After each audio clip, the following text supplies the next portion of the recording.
Alright everyone, welcome back. It is a picture perfect Friday afternoon here in northern Arizona, soaking up the sun, having a wonderful day, riding along on the Ibex 450. It's been a hot minute since we've been on this bike. We've still only got 730 miles on it, so she's brand new. Through the break-in period though, and nothing new to report with the bike, no new accessories or anything. I did get the center stand, but I have not put it on yet. So right now the bike is the same as it was the last time she was featured on the channel. And mostly I just wanted to get out today and play a little bit with the drone, test it out a little bit. Haven't flown it in a while, just make sure that I'm still comfortable with it, get some footage of the new bike, but also wanted to fill you in on some updates. So first thing I'll tell you is that last weekend I had a really successful little mini adventure, little journey run as I like to call it. I was successful in my attempt to do what's known as the hole to hump, or the canyon to crest. In other words, I started at the bottom of the Grand Canyon.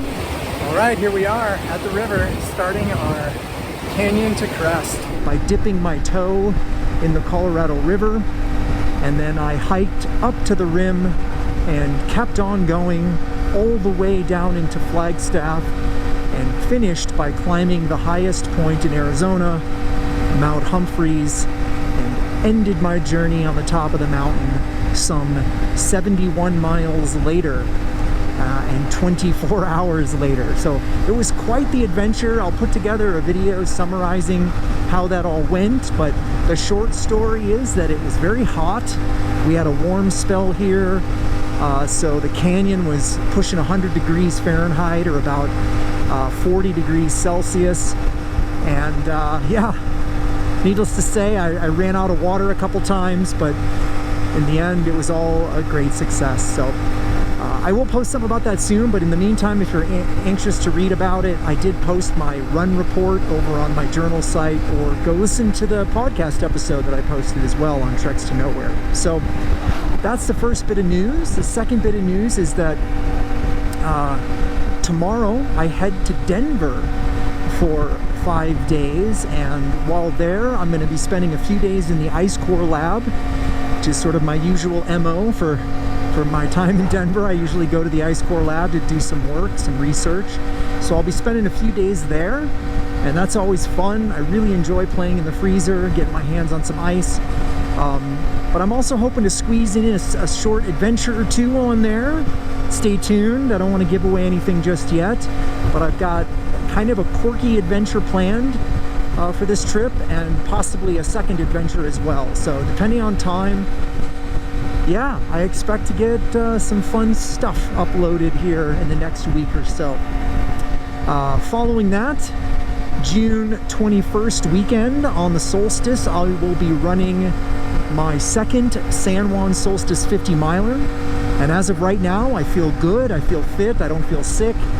So I'm cautiously optimistic that I'll be able to have a good day up there, and definitely do a lot better than I did last year.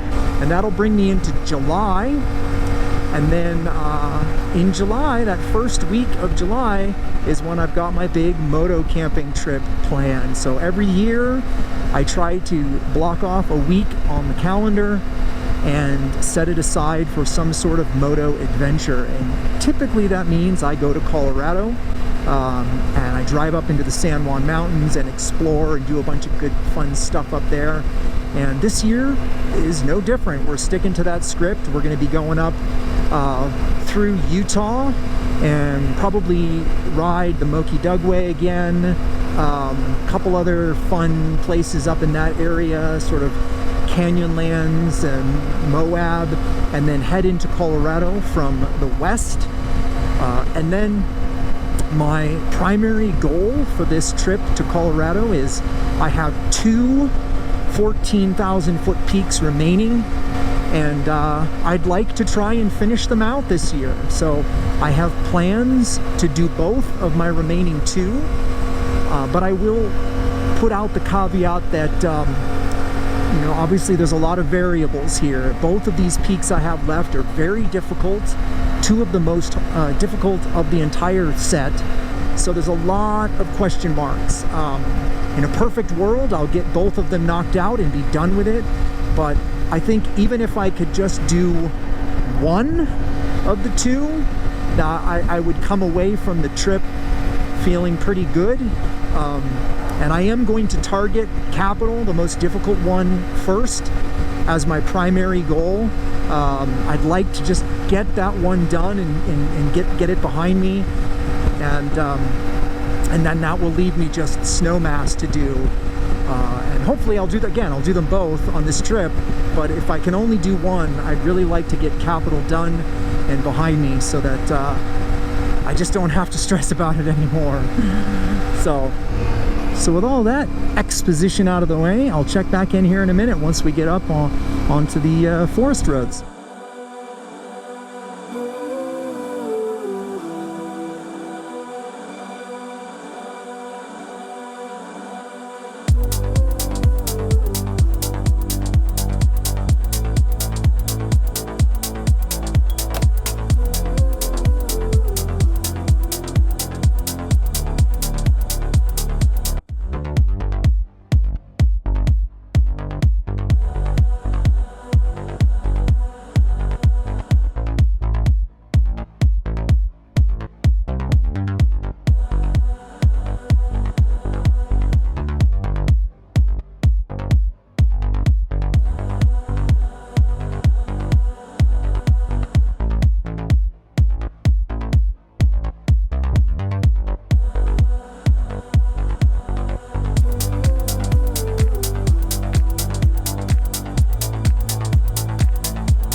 Well, I think that's going to do it for the drone footage. I got some good shots there of me going over those little mogul bumps, and you got a decent idea of the suspension that I've got tuned pretty well on the CF Moto now. But there's a lot of people camping. It's the weekend here, it's Friday, and there's a lot of traffic and people just trying to get away, and the last thing I'm sure they want is some annoying drone buzzing around their campsite as they're trying to get some peace and quiet. So I decided to just put it away and head home, and instead I'm going to enjoy the ride. But please do keep an eye out for some new content here. Like I said, I'm going to be posting my recap video from my hole to hump, canyon to crest little on-foot adventure that I did this past weekend. But then also I've got a kind of a goofy trek to nowhere style adventure planned that I'm going to be doing kind of on the back of this Denver trip. And it really is going to be kind of a goofy story that some of you might just scratch your head and go, what? But I think some of you might find it fascinating and kind of intriguing once I explain the point of it. So I think that's a good place for me to sign off and tell you all to get out there, explore, do some fun stuff, and I'll see you on the other side. Take care, everyone. Bye.